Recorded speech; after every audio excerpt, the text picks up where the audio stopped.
Hey, this is Steve in Dallas, Texas. It's Saturday morning, my friend, and you are listening to Light Talk. Bonjour, bonjour. This is Ellen, direct from the tropical island of St. Bart, and today we have a very special guest, creative director, production designer, producer, and our very dear friend, the mastermind of Mode Studios, Bob Bonniol. We welcome you to Light Talk. And this is David coming to you from the beautiful Belmont Shore neighborhood of Long Beach, California. And if you don't already know, you are listening to Light Talk, and we are the Lumen Brothers. And SIstah. Absolutely, sister. Welcome, everyone, to episode 212, our third show of our fifth season. And Ellen is back with us today. Thank you very much for joining us. How are things in the Caribbean? Hot and happening. This island has been officially closed since February 2nd, so while the front door is still locked, the side doors are flapping wide open. We're back in the tourist business. Oh, yeah. Those cruise ships docked right outside the No, shore? just Mini Coopers zipping around. Okay. So anyway, for our listeners, our regular listeners, a couple of weeks ago, you may remember that we were talking on the show about diversifying and pivoting during the pandemic. And Ellen wisely suggested that we invite Bob on to talk about his amazing journey. So we've used a little lumen power, and like the genie in the bottle, we rubbed and blinked, and Bob said, sure. So lumen power strikes again, and Bob is with us this morning. Good morning, Bob. For the folks who can't see us, I was holding up an old Journey Platinum DVD that I have because we produced that, and I think just as an interesting point, it was maybe the last concert DVD ever produced. So, really? Well, there's no more DVDs, right? That's true. Was Steve Perry in the band at the time? No.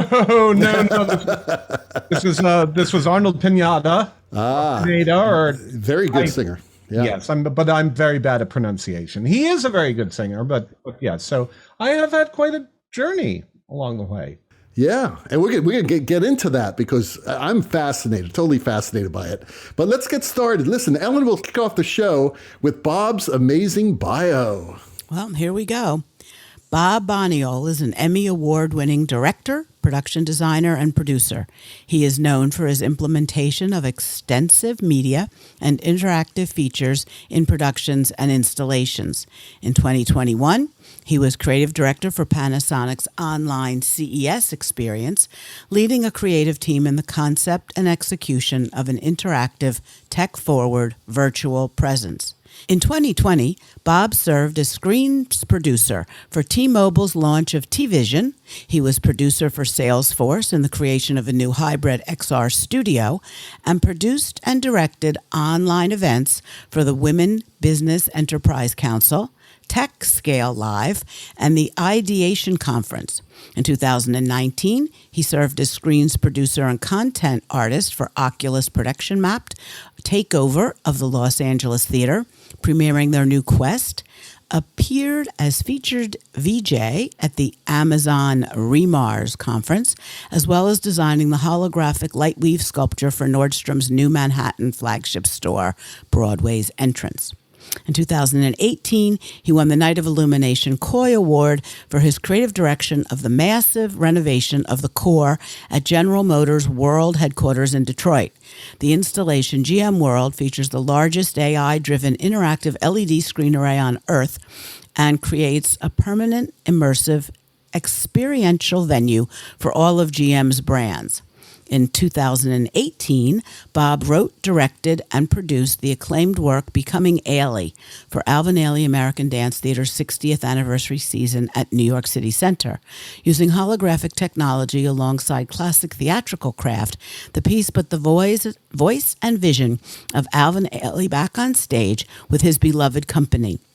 Bob shares his knowledge, teaching and lecturing at Yale, CalArts, ASU, and North Carolina School of the Arts. And if I remember back far enough, I think he lit a production of Starlight Express in Las Vegas. Ooh. Welcome to Light Talk, Bob. Well, let's be careful with that. I was going to say all those lovely antecedents. I just want to make it clear to the dedicated listeners to the show that I have been known to point to Leko or two. Oh. Yes, and to be clear, I did not light Starlight Express in Las Vegas. I was the lighting director The late great Rick Belzer. Oh, of course. Was the lighting designer for that show. Lovely man and a huge champion for my career. We miss Rick. He was a wonderful person.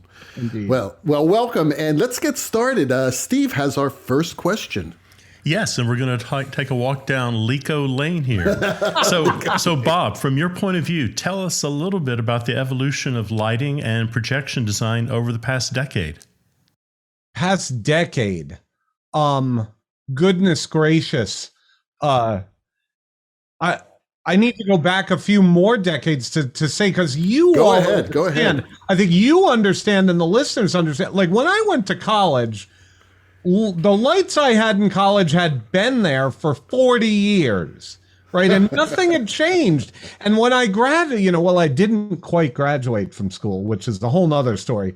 But when I left Rhode Island College and moved to New York City to follow my fortunes as a theatrical electrician, I had no reason to believe that anything was going to change rapidly. Like it was Lekos, Fresnels. There were these dastardly rock and roll parkans that would come leaking into a theater show every so often. But I think that maybe now my principal occupation is student. Because in order for me to understand the opportunities that I have as a creative with the new equipment that appears on a daily basis, I have to absolutely intentionally allot a certain amount of my day to keeping up with it. The rate of change, especially in this last decade, has been bananas, right? We've all witnessed the invention and the proliferation of LED, but now LED is becoming extraordinarily refined in what it does. We witnessed the new release of ETC's brand new LED sources and Lekos in the last few weeks, which finally are making LED lamped luminaires be acceptable to like the broadcast and television crowd and the people who are just really sensitive about what incandescent should look like. So I think we're in an era where we're seeing refinement of tools that changed our lives about 10 or so years ago, but we're also seeing the further sort of blending of what is video and what is lighting. Both in terms of thinking about it from a fixture standpoint, but also thinking about it from a creative standpoint and a control standpoint. One of the most amazing lighting tools that I've seen recently is the Carbon plugin for Unreal Engine, which is being made by some of the folks who have previously led the charge with prevising and lighting. But now that's being imported into Unreal Engine, where it's being used not just to previs, but to be able to merge the programming of lighting in virtual spaces with real spaces, as we're seeing shows that are blending that line. Like most of what I did in 2020, you would be hard-pressed necessarily to say what was being captured on camera and what existed in a virtual world. And in all of it, I tend to lean very much in my practice. My practice reveals my origin as a lighting person. Even though now I mostly focus on content or even yet more on creative, the evolution of that you could still see my lighting roots in that the presence of lighting, the kind of the anchoring of things with lighting, and the evolution of what's happened with the tech in the last 10 years is almost too crazy to keep up with. Well, that's very interesting about how technology has evolved so quickly over these past 10 years. Tell us about designing within virtual space and how XR can be blended into live performance. Do you think the audience is ready for that? Well, I think the audience is ahead of us. We, the creatives, the practitioners, they have the advantage of naivete about understanding what's possible or maybe what they should be doing. Or I think that as creatives and professionals, we have well-developed ideas about what we would like and how we know how to reach audiences. But the fact is the audience is making its own decisions. Witness last week that Cascade, a very popular EDM artist and hip hop artist, appeared in Fortnite, the video game, And he's not the first. Travis Scott also did a concert in Fortnite. Both of these concerts attracted a viewing audience in the millions while they were happening. But Cascade's concert last week was a real XR blend. We got to see not just an avatar of him in game, but to see him for real, caught on camera in an XR studio where he was surrounded by props and art direction and lighting that was both real and virtual, that was then becoming blended into an incredible virtual world where millions of concert goers were participating in that event at the same time. I think right there we're witnessing, in the same way that Robert Edmund Jones talked about projection back in like 1919, and he said, in this combination of live theater and cinema is a whole new form being born. Let's take a moment to be blown away by that. Yeah. Whoa, right? Yeah. 1919. So he said that back then, and that just related to the idea of combining moving images on stage. Now we're bringing the stage into the moving images, right? We're seeing the flip of that script. We're seeing virtual worlds being created and becoming venues for live performance. And I think it took the force majeure of a plague for us to maybe discover a whole new form of theater, a whole new form that is not going away at the end of the pandemic. It is going to continue to be there and to grow and to operate alongside and around and within everything we were already doing. Yeah, well, it's much more economical and much more profit oriented when you can stream this material, this content to, all over the world. Which is, I thought that was so great about Hamilton, that instead of having to pay $400 or $500 to see for a ticket, you could pay $15 and see a fantastic production. So I'm very excited about that. And you're right. I mean, it did take the plague, and the plague is changing our lives in so many ways. Well, it's, I'm often heard to say that the last time we had a big plague, it was at the end of the Middle Ages and just prior to the dawn of the Renaissance. So I like to think that as artists and as creators of theater, we're at our own Rubicon where we get to cross now into our own new version of the Renaissance. Stepping back a little bit again, I sent you a funny joke the other day. You didn't respond, but I thought it was just for you about what rock band is 45 cents. And it's 50 Cent with a Nickleback. That'd be quite a festival date. And I know, look at it. I'll just get this out there right now. For a long time, I was the production designer for apparently the most hated band on earth, Nickleback. Yeah, all I can tell you about that is that those boys in that band, they love that. They love their status as the butt of the biggest joke on Facebook, and they're about to put Tristan through college. Right. So you worked with some other rock acts along the way, some phenomenal concert video that comes to mind. Can you take us a little bit to Bob's Rock and Roll Hall of Fame? Yeah, I think I'm really fortunate in this, right? And I have to express my gratitude about it because I witness a lot of designers. You find your niche, or your niche finds you, and then you're there, right? You're designing for Broadway. You're designing for corporate or brand activation. You're designing. Maybe it's because I have some weird form of ADD. I just can't. I just end up doing everything. But I think back about how it began, and when I first started in the business, I wandered into Trinity Repertory Company in Providence, Rhode Island, in 1988 because I heard they were looking for spotlight operators. Had never been in a theater. Had never had a job in the theater. All I knew is that didn't sound too hard, and I needed another job.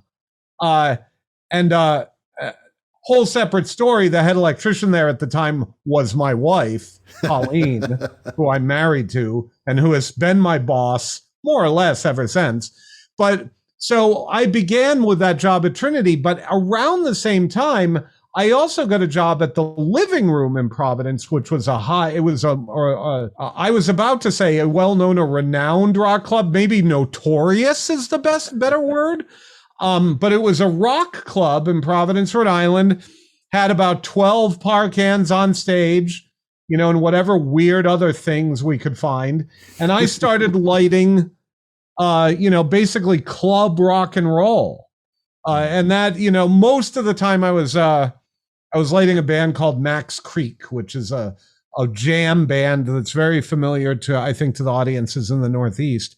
But all kinds of bands would come through, and I was lighting them, whether it was, Black Flag or the Dead Milkmen or Till Tuesday. And I'm reeling off a bunch of bands that many in the audience were not born when I was actually bellying up to that Leprechaun LP 1000 console and running that show.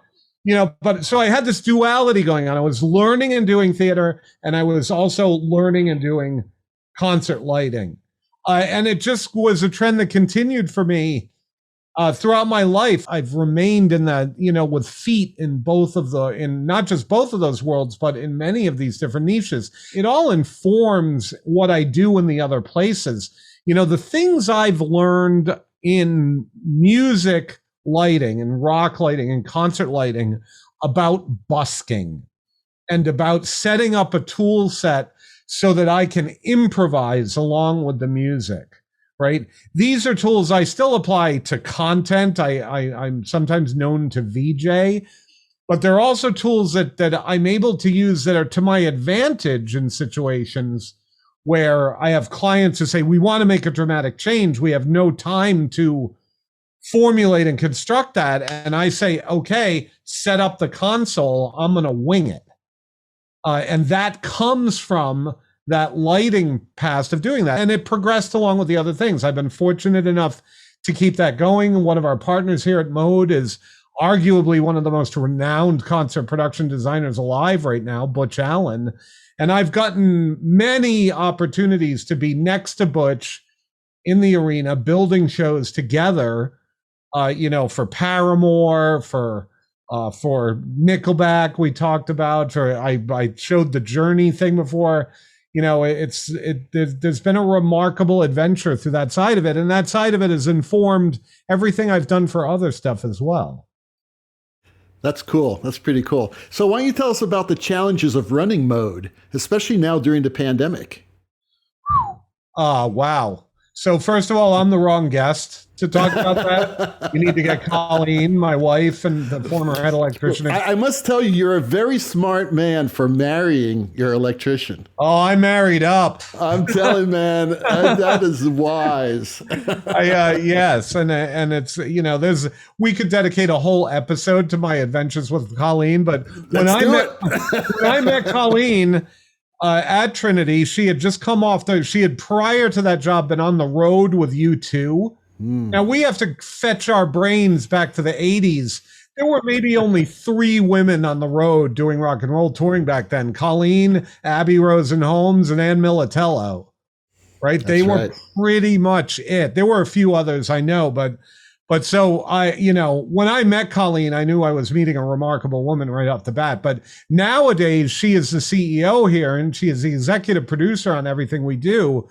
And Mode is a little bit of a different company because our banner partners, our creative partners, which are Butch, Zach Borve, myself, we've got Win Balaska, who is an architect, who's with us. We've got Carl Glob, who was the artistic director at Blue Man Group for 25 years. And when Blue Man moved into a property of Cirque du Soleil, Carl took that moment to say, hey, let's do something else. He joined us. Recently, we've added Danny Davis to that lineup. Danny is a Broadway director and producer. All of the creative partners here at Mode are non-exclusive. So they all have their own practices that they do, yet we come together collectively to work on things.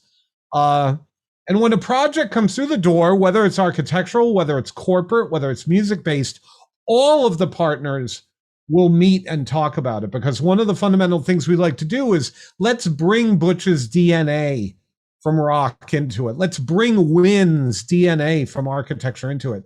Let's bring Danny's DNA from directing shows into it. So we like to add all of this creative DNA from, and we've got lighting designers, directors, video designers, and this gives us an advantage. So we might have a client who's showing up for a piece of content for a brand activation, but they have the advantage of that content being informed and imaginatively infused by this incredible lineup of creators who come from these different disciplines and different markets.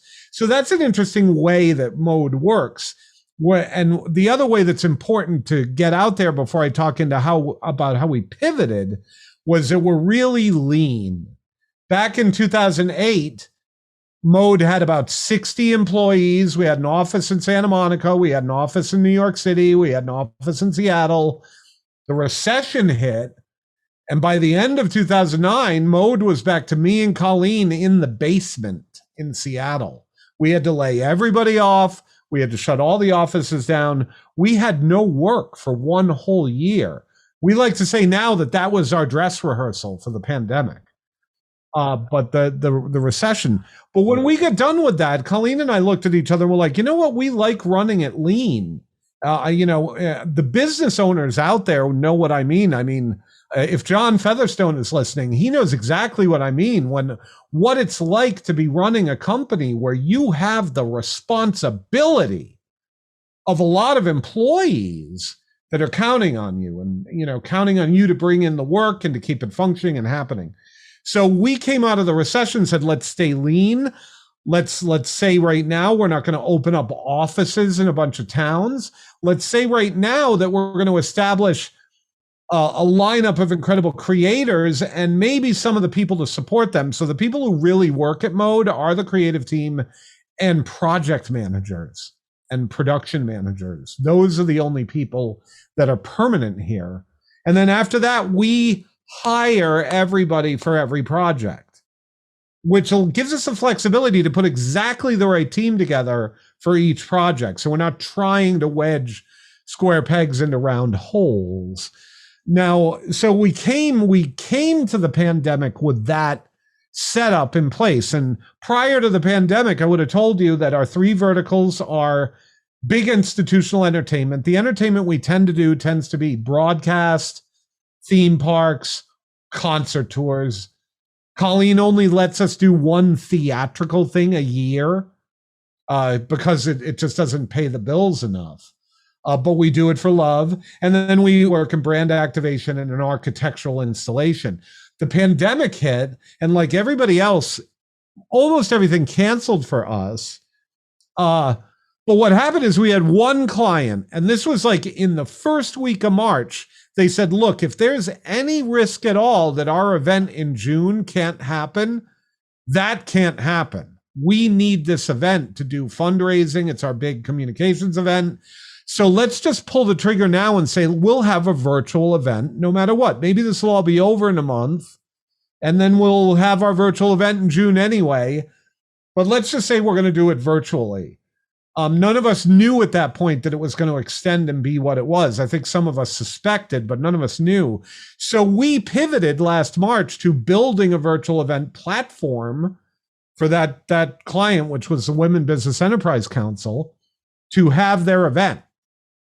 So we built a platform, and suddenly we had this platform for virtual events that we literally built in a month. It was ready to go by May.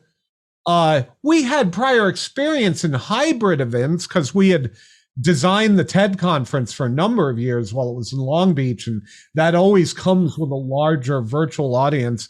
And we had done a lot of esports, which are fundamentally hybrid virtual live events.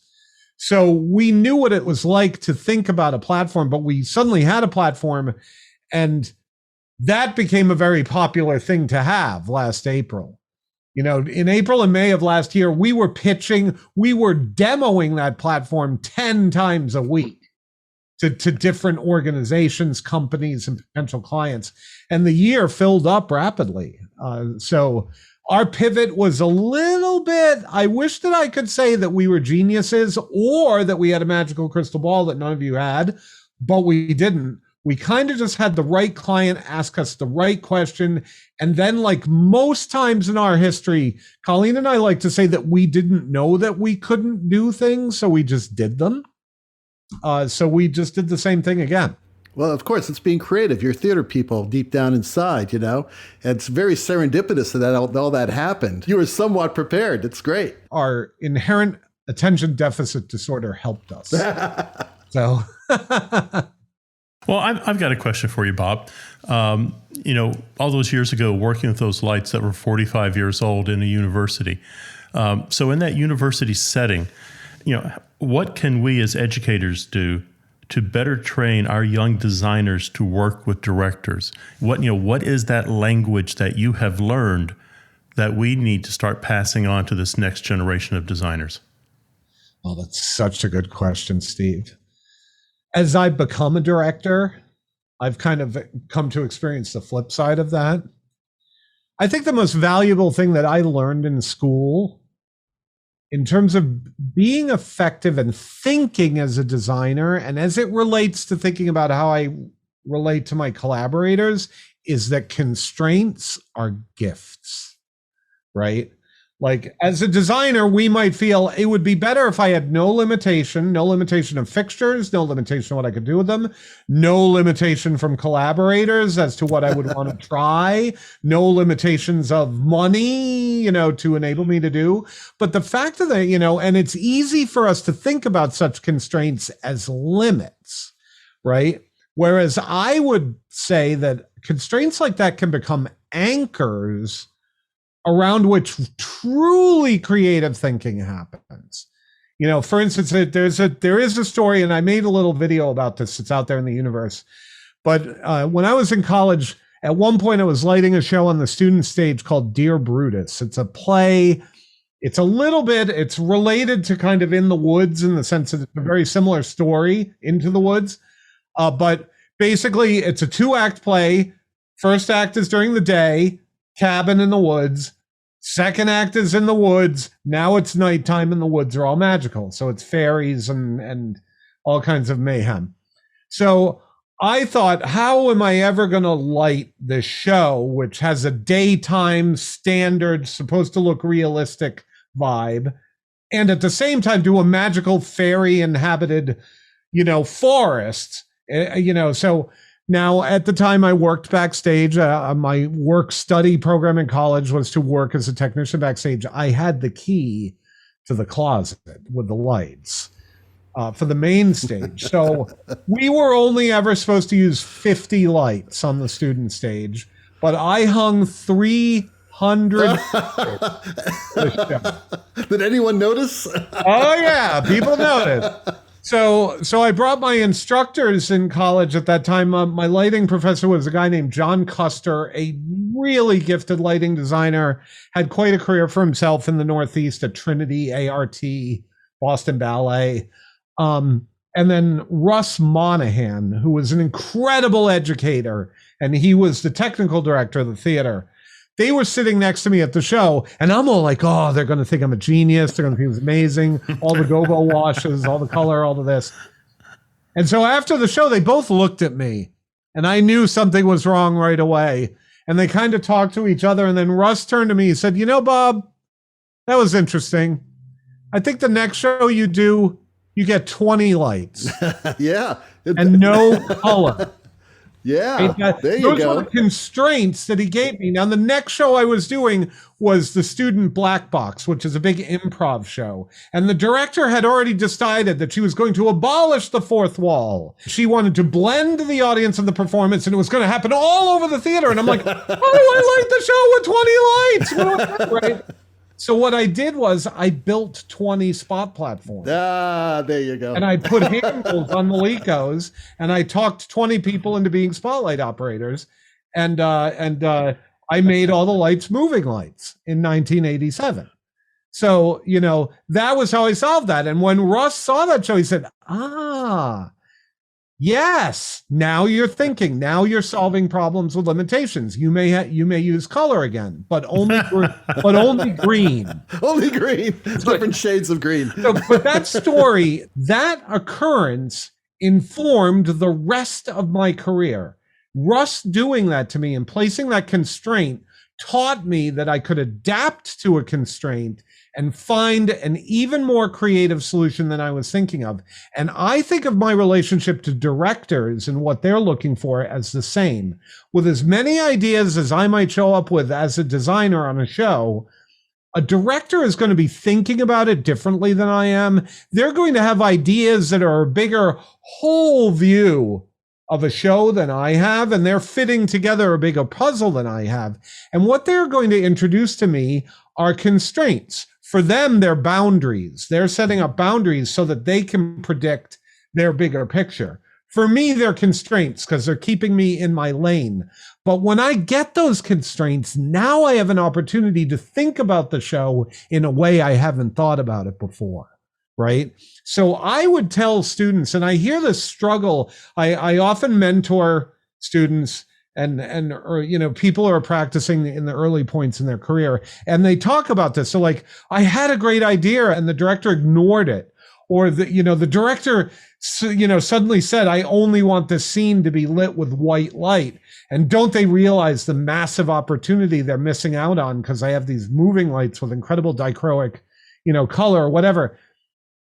I always have to, re-anchor everybody who in this discussion is we are in a collaborative art, A, and B, these constraints or these ideas or these sort of boundaries that might be set up for you by a director are going to give you great opportunities for, to leverage an idea or to try something that you hadn't thought of before, or to understand a show in a deeper way than you understood it. Because I almost could guarantee that in many cases, the director has spent a lot more time than I have thinking about that show.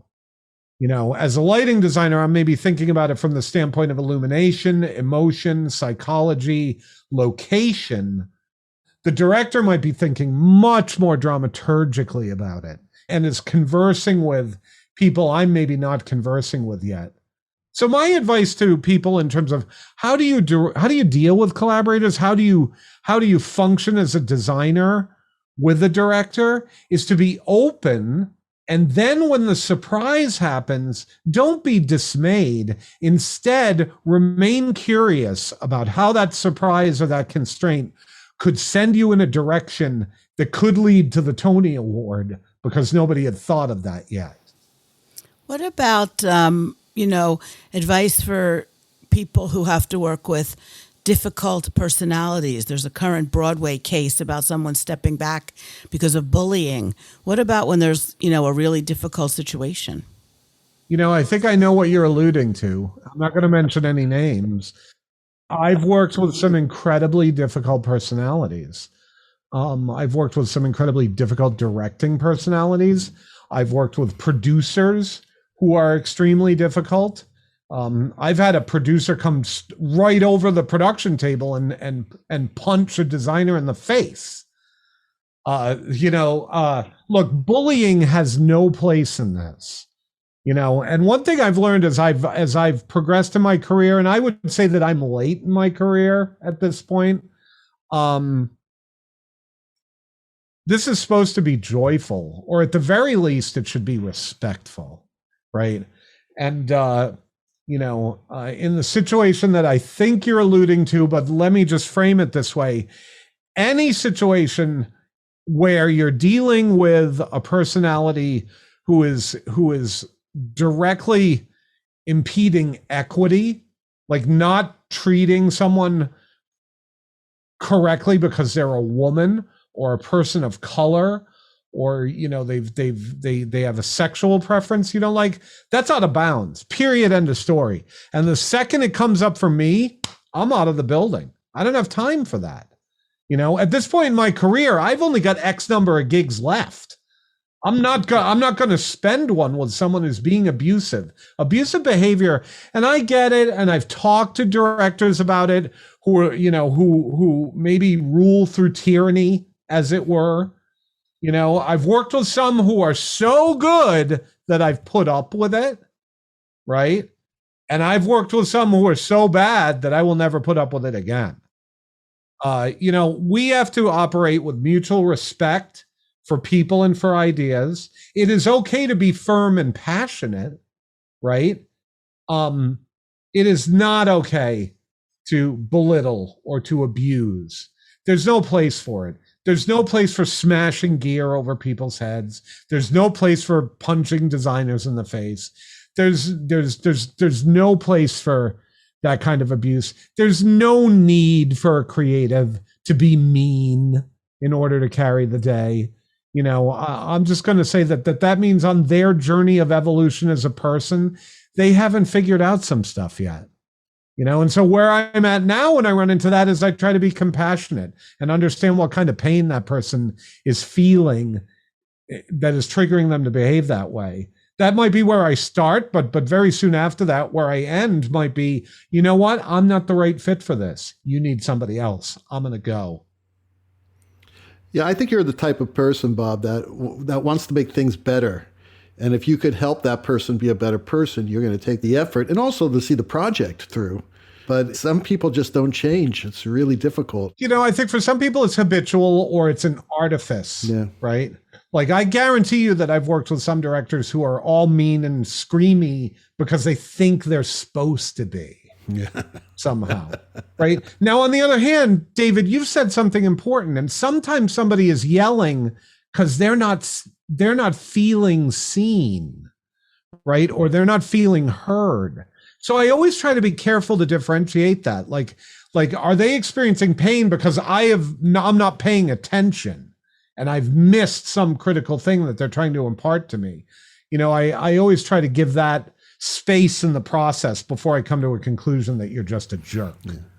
I think it's difficult because, I'm looking at the four of us, we all have very strong personalities. And I think that has something to say about theater, that we get into theater because we have strong personalities and we like to entertain and do crazy podcasts and things like that. But it's a balance. You have to figure out a way in collaboration of dealing with all these personalities and everybody giving everyone a chance to breathe. And I think that's really interesting.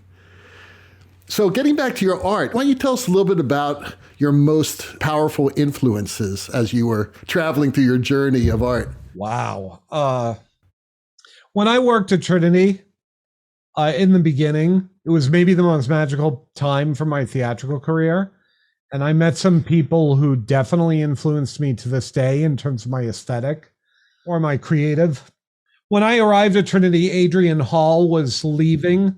He had been the artistic director since the inception of the company. So I got to experience a full year of Adrian, which was magical and amazing. He was an incredible director and artistic director. But then the theater made this incredible leap and brought in Anne Bogart to be the artistic director. Now, Anne is also very instrumental in the Wooster Group in New York and has done so much experimental theater and has so many ties to that community.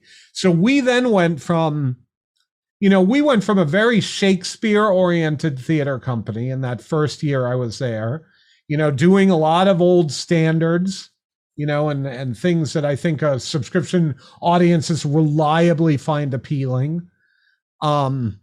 Christmas Carol, Romeo and Juliet, stuff from the American canon, whether it's Wilson or Sam Shepard, sort of that sort of stuff. And it was incredible. And I did some amazing stuff with that.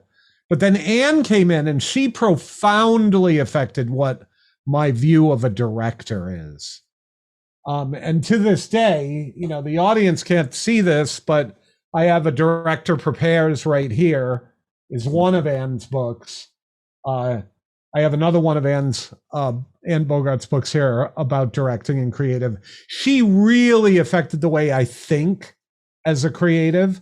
I also got to work with Eugene Lee at Trinity. A lot of people are aware of Eugene as a production designer for Wicked or as a production designer for Saturday Night Live, where he's been that forever, but he was the resident scenic designer at Trinity. What an odd guy. What a complete genius, right? When Eugene would create and Eugene would do everything. He would do the props, the sets, the costumes, everything. So when Eugene did a light plot, we would draft the plot as we hung it, not before we hung it. So Eugene would come out on stage with his baseball cap on, always silent, never said a word to us, right? And he would stand somewhere and he would point.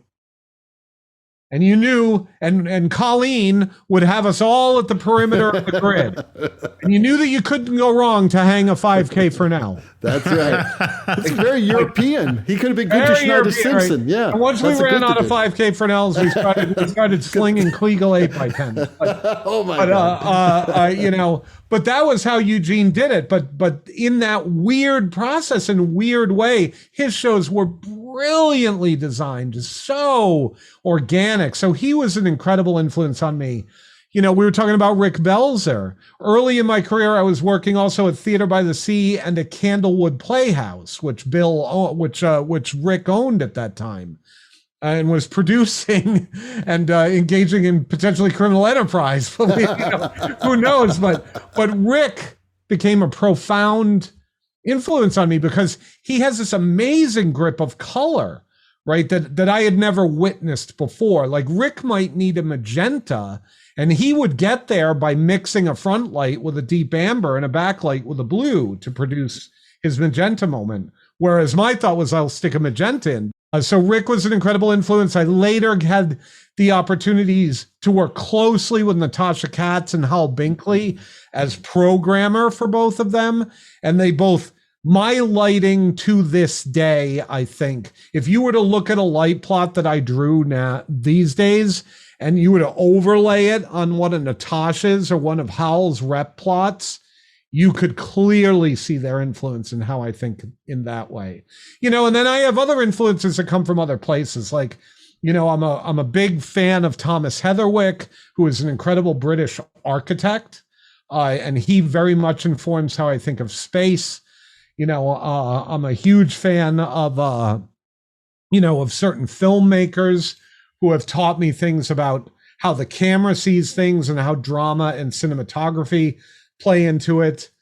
J.J. Abrams springs to mind along that. And I've also been profoundly affected, from when I was a little tiny kid, I wanted to go work for George Lucas. Like I used to put the Star Wars records on my little Fisher-Price record player, the John Williams recordings, right, and my Star Wars figures. And what I would do is not play Star Wars.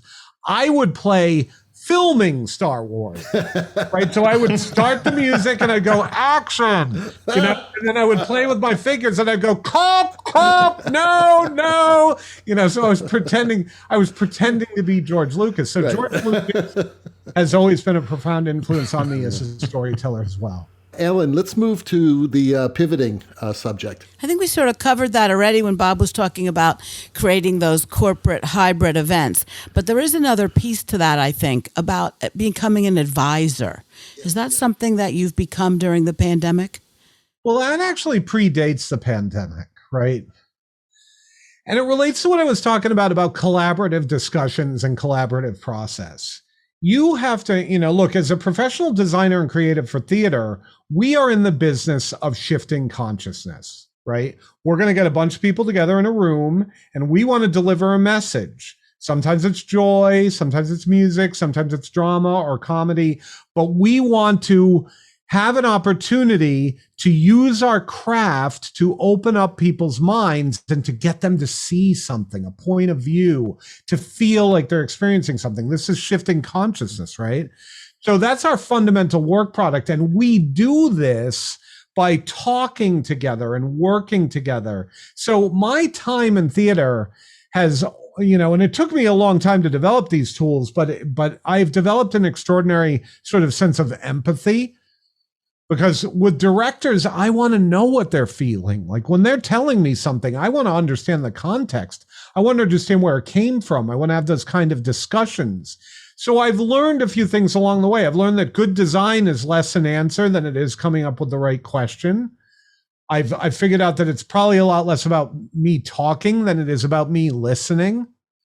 And also in terms of how I think about how we're going to affect the audience, I've spent a lot of time thinking about how a mind shows up and what a mind needs to change, and then what happens after that, right? And to be honest, I've also learned some of these lessons in the rooms of recovery. I'm a recovering addict. And so I've had to learn things about how I operate in life to get me closer to an honest appraisal of a situation rather than my very bent human view of it. And I think all humans' views are myopic, right? We're all starring in our own movie, so to speak. So all of these things kind of have prepared me over time. And I noticed this thing going on a few years ago where people were calling me for advice. And I didn't understand where that was coming from. I was just a good listener. And then I would tend to repeat back what had been told to me, just like maybe a good lighting programmer, right? And then I would use these things to ask some questions that would help me get to, know more about what was going on. It turned out that what I was doing was coaching. And I learned this because Colleen and I, a few years ago, we did a program called the Alt MBA. There's this guy named Seth Godin. He's a very famous marketer. He has a lot of books. He's very well known in the world of business mindset and marketing. So we took this month-long, super intensive program. And one of the things that made that program really successful were the coaches, right? And they would never tell you their opinion. They would never make a suggestion, right? Instead, they would ask questions that led you, leading questions, if you will. And I really appreciated that. And afterward, Seth asked me if I would like to become a coach in the program. He also asked Colleen. She didn't want to. She's busy running the business. But I said, yeah, I would like to learn more about how to be a coach. So I did it. I've subsequently coached, I guess I've coached about 12 sessions of that. And I've also, over time, become a coach to other people. Sometimes I have probably about a half dozen clients who I first met working with them. These are people in leadership at Fortune 500 companies who came to trust me as a creative asset. And then my relationship with them extended into this realm of me, talking about other problems and challenges they were facing. So this all kind of started to happen prior to the pandemic. Certainly during the pandemic, I've been doing a lot of coaching. The first piece of work I did after we all got sent home was I raised my hand over at the Alt MBA crowd and said, hey, I'm not doing anything. I could coach a session of Alt MBA this spring. And I did, and I did a bunch of coaching. So that's something I've learned. It's something that's really valuable to me as a director and a designer. I find now that I use these tools of coaching to coach my collaborators and my clients through a process. So, Colleen says that maybe one of the most important products at Mode is that we give our clients comfort and courage, right? Show business is super unknown. You don't know how it's going to work out. We're all going to do a bunch of stuff with not enough time, not enough resources, and an unknown outcome, right? And so it requires a certain mental fortitude, and it requires sort of constructing a safe space to make that happen.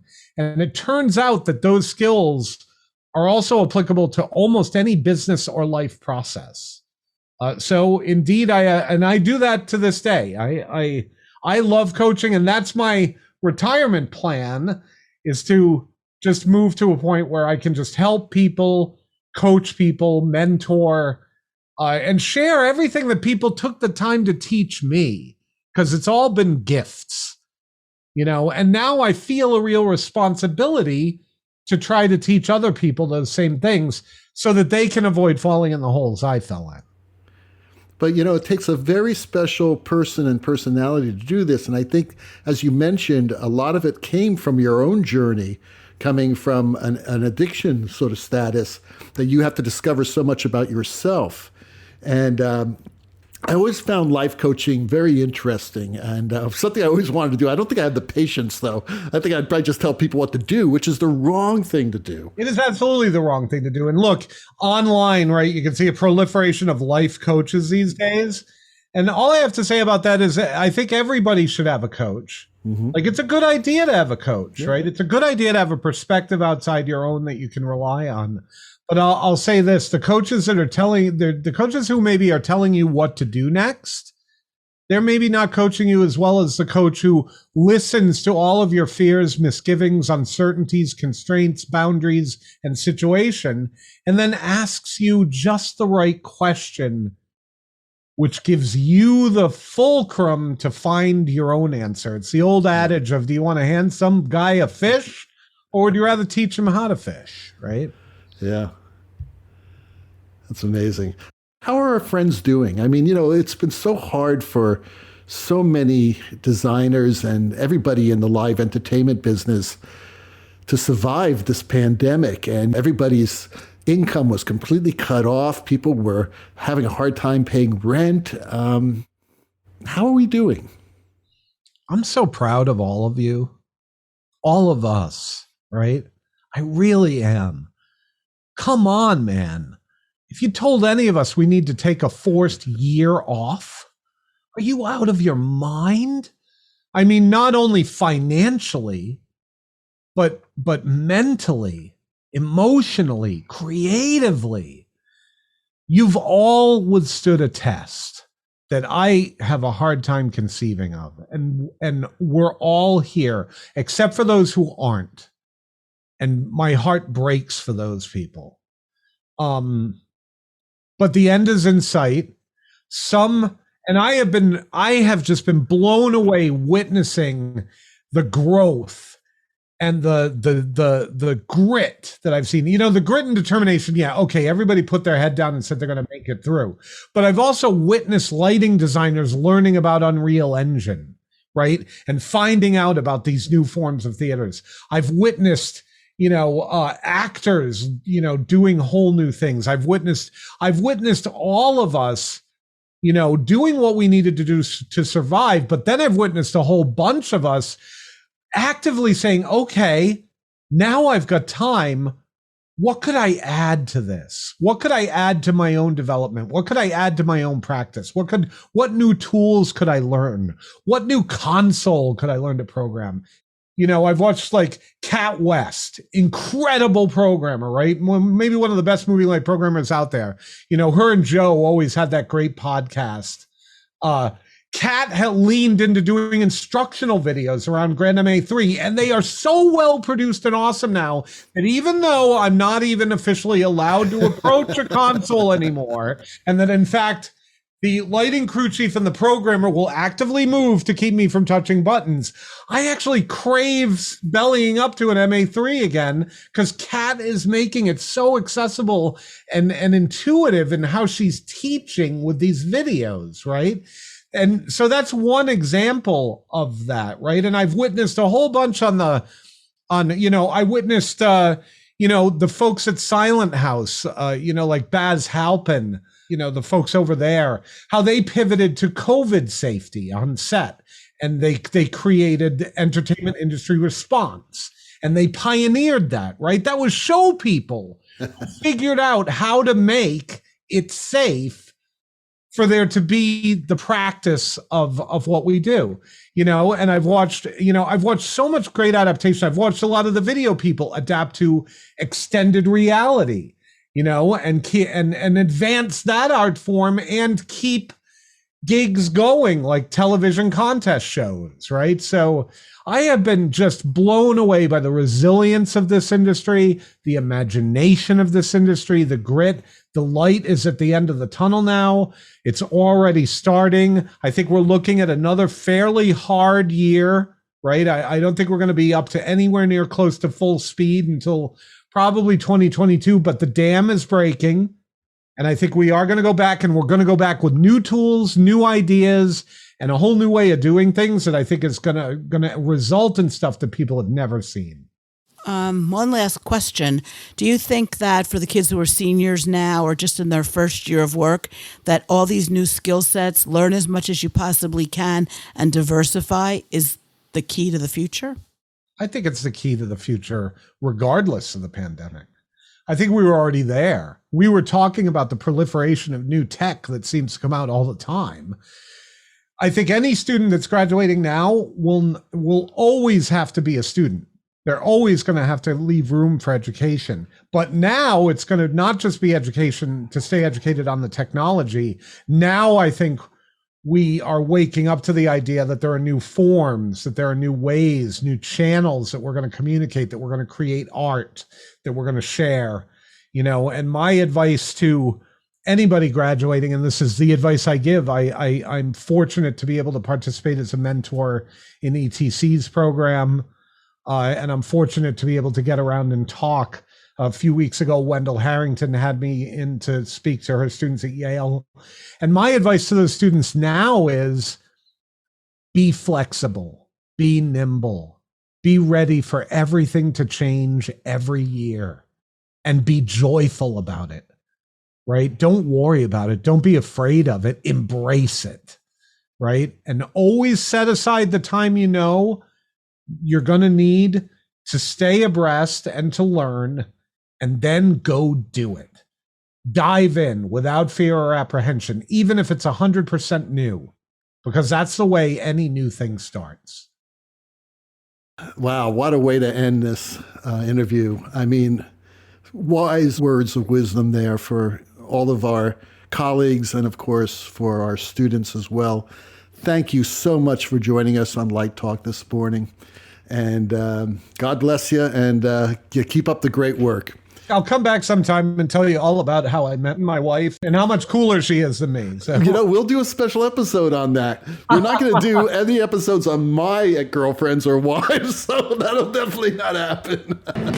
Anyway, the rocking sounds of the Luminoids tells us that once again you've spent another morning listening to Light Talk. You can hear our show on Spotify, iTunes, Google, YouTube, livedesignonline.com, and just about every podcast site out there. Check out our website on lighttalk.org for future guests, and be sure to follow us on Facebook and subscribe to our podcast.